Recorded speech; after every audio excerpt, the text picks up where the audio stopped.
Welcome to Rizz Pro Tips, where we unpack mastering modern charisma for men. Today, we're taking a deep dive into a really interesting perspective. Most men blow the first date. Why you are your own worst enemy. Right, and straight past, getting the date, whether you met her out somewhere or swiped right, what happens after you've got the date lined up. That's only hurdle number one. Exactly. The real test happens on the date. And the core idea for it is, honestly, quite stark. If you've managed to secure that first date, it's basically yours to lose. Yours to lose. Okay, Yeah. Unpack that. How so? Well, think about it from her perspective, right? She's agreed to take time out of her schedule. She's probably spent time getting ready. She's left her house, all to see you. When she could be, I don't know, watching Netflix, seeing friends, literally anything else. This suggests that her interest level, just by showing up, is already probably over 50%. She's leaning more towards yes than no if she walks through that door. Okay. But that feels a bit like a puzzle, doesn't it? How can she be that interested when she barely knows anything about you? Maybe you only talked for a few minutes, or maybe it was just some messages back and forth on an app. She can't really know you yet. And that's exactly where the key insight kicks in. She's not actually there because she's super attracted to you, the flesh and blood person sitting there. Not yet, anyway. She's attracted to her idea of you, a kind of fantasy she's built up. A fantasy? Yeah. You provided just enough, let's say, raw material. Maybe a good picture, a witty comment, something intriguing.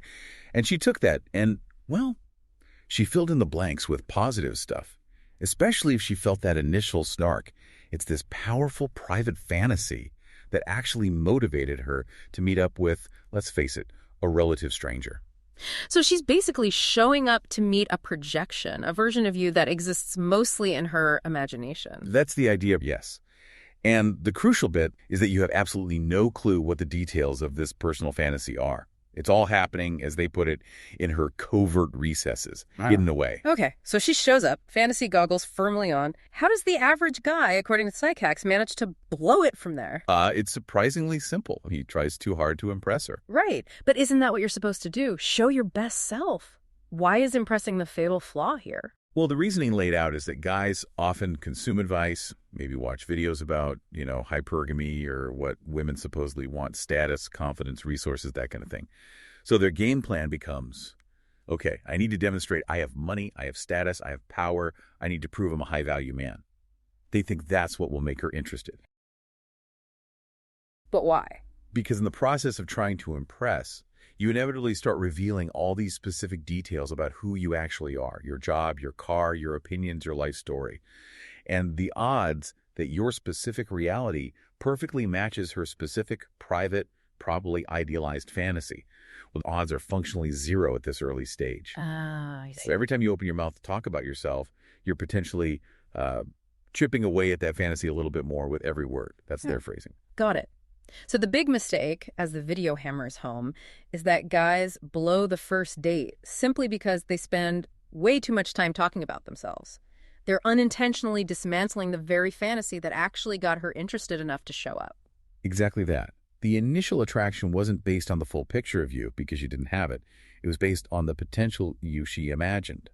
So revealing the complete, unvarnished reality too soon is almost guaranteed to differ from that ideal, and her interest can, well, deflate. Okay, so if the big problem is talking too much about yourself and shattering this fantasy too early, what's the solution? What's the dynamic you should be aiming for? The ideal dynamic is where the woman does the vast majority of the talking on that first date. The vast majority? Yeah. And what's the guy doing then? Just sitting there silently? No, not at all.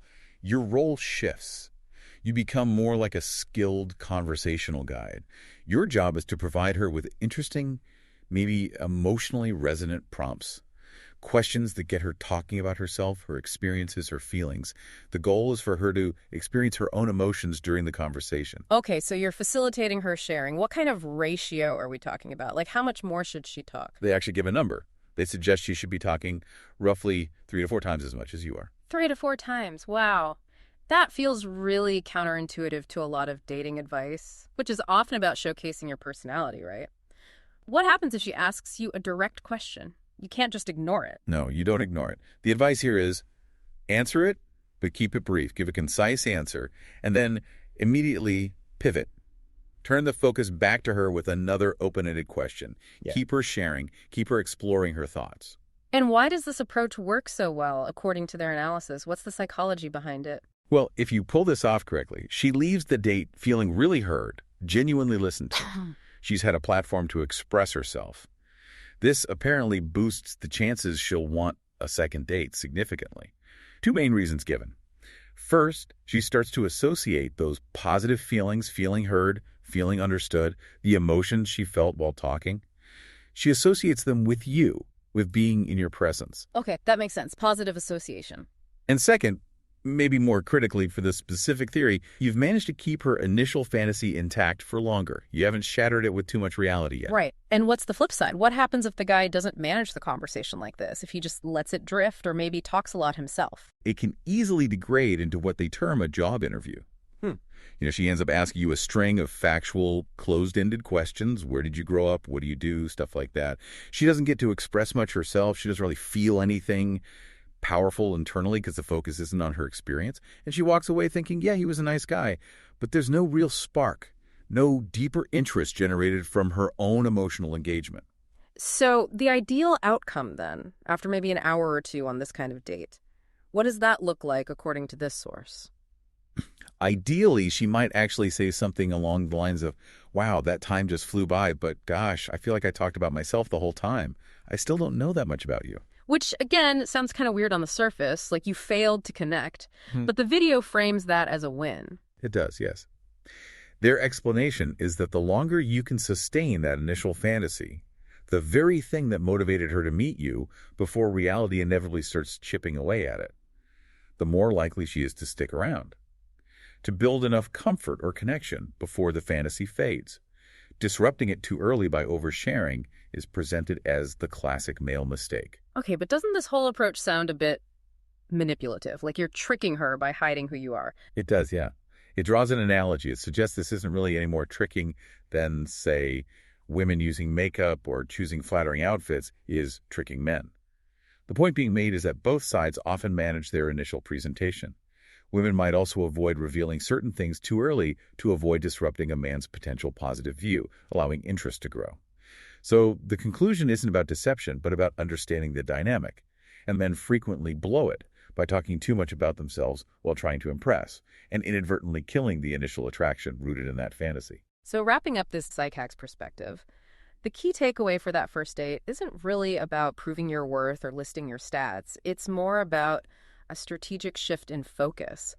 Talk significantly less about yourself. Actively work to create an experience where she feels heard and gets to talk. Yeah, it's about letting that initial, maybe somewhat idealized image she has breathe a little, allowing the positive feeling she generates during the conversation to get linked back to you.